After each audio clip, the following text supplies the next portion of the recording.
Əvvəl ondan asılı olacaq ki, doğrudan nə qədər seçici və seçici reyestrləri, ümumiyyətcə qərbdə yaşayan hakimiyyət həm Mərkəzi Seçki Komissiyasını yeniləyə biləcək və hətta ondan asılı olacaq ki, Zelenskinin oponentləri kim olacaq. Bəli. Tutaq ki, prezidentlik kürsüsünə bu gün ən reytingli namizəd General Zaluzhnıdır. Təbii ki, belədir. Həm də etimad reytinginə görə. Yəni, əks reytingi ən aşağı olandır. Bu halda digər namizədlərin, o cümlədən Petro Alekseyevich Poroshenko'nun namizəd olacağı məsələsi aktual deyil. Biz bunu fraksiyada danışmışıq. Daha doğrusu deputatlar danışıb, mən də eşitmişəm. Ki, bu halda başqa konfigurasiyalar olacaq. Ümumiyyətcə bilirsiniz,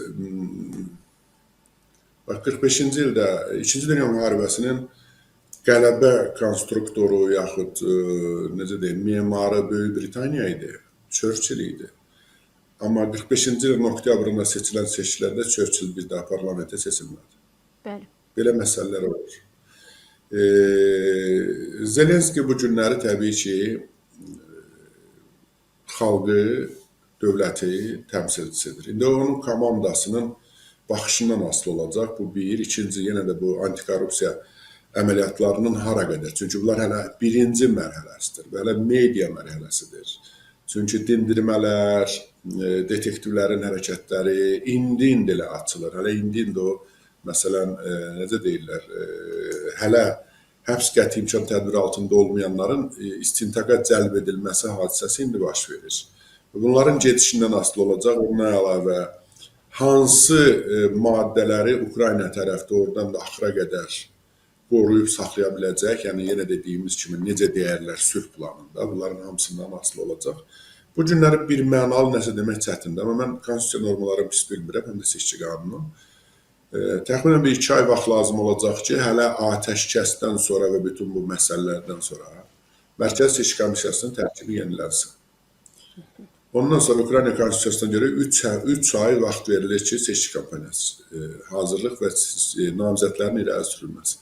Yəni bu Amerika Birləşmiş Ştatlarının, yenə dediyim ki, Moskvada yazılmış sülh planında 100 gün göstərilir ki, bu real rəqəm deyil.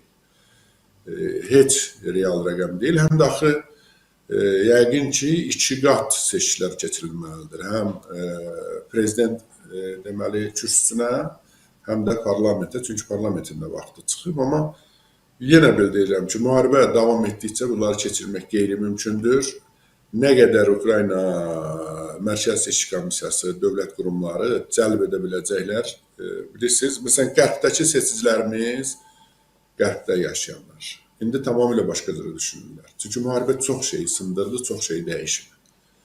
İndi məsələn, rus dillilərin fraksiyası, forması o da təbii ki olacaq. Mən belə hesab edirəm ki, 4-cü, 5-ci yerdə olacaqlar təbii ki. İndi Arestoviçlə bir yerdə, kimlənsə bir yerdə. Amma əvvəlki formada olmayacaq. Ukrayna ictimaiyyəti, mən deməzdim sadəlövhdür, amma məsələn, mən Azərbaycanlıları Ukraynalılardan daha dövlətçi xalq hesab edirəm. Özü dəfələrlə. Bizim insanlar daha strateji düşüncə daşıyıcılarıdır. Həqiqətdir. Ukraynalılar son dərəcə fədakardırlar, bu aydındır, amma Ukraynalılar da bəzən görürsən, soyuq qəlblə səs verə bilmirlər. Bu mümkündür. Məsələn, Kiyev şəhərində uzun müddət şəhərin meri var idi, Çernovetski, İsraildə vətəndaşdır, oradan da hərdən bir Ukraynanın bostanına daş atır. Belə, nə bilim, insanlar ələ almışdı, hamı bilirdi ki, oyuncaqdır, yəni vecsiz bir adam idi, neçə illər oldu parlamentdə. Bir dəfə də bir qanun layihəsində iştirak eləmədi, amma seçiciləri ələ ala bildi, nənələrə, nə bilim, konserv paylamaq, qreçka, belə çox yöndəmsiz bir seçki keçirilirdi. İndi Ukrayna seçiciləri istənilən halda parlament seçkilərində təbii ki, hərbi siyasi konfigurasiya olacaq. Yəni, Zaluzhny, Poroshenko istəyi, ola bilsin, əgər Yatsenyuk qoşula bilərsə, qəbul edilərsə, burada bir Avakov elementi var. O, müəyyən mənada mani olur, amma Avakov, Yatsenyukun belə deyə əsas pul kisəsidir.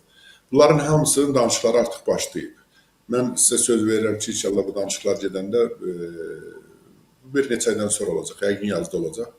Sizi məlumatlandıraram. Bu cünə nəsə demək qeyri-mümkündür, amma ən reytingli dediyim kimi cəmiyyətin qəbul etdiyi Zaluznudur, həm də Zelenskidir. Yəni bu faktor da var. Ola bilsin hətta müəyyən danışıqlar, müəyyən razılaşmalar da olsun. Ola bilsin hətta Ukrayna cəmiyyəti ona getsin ki, məsələn, konstitusiya dəyişikliyinə də edə bilərik. Bu da mümkündür. Baxacağıq hələ nə olur.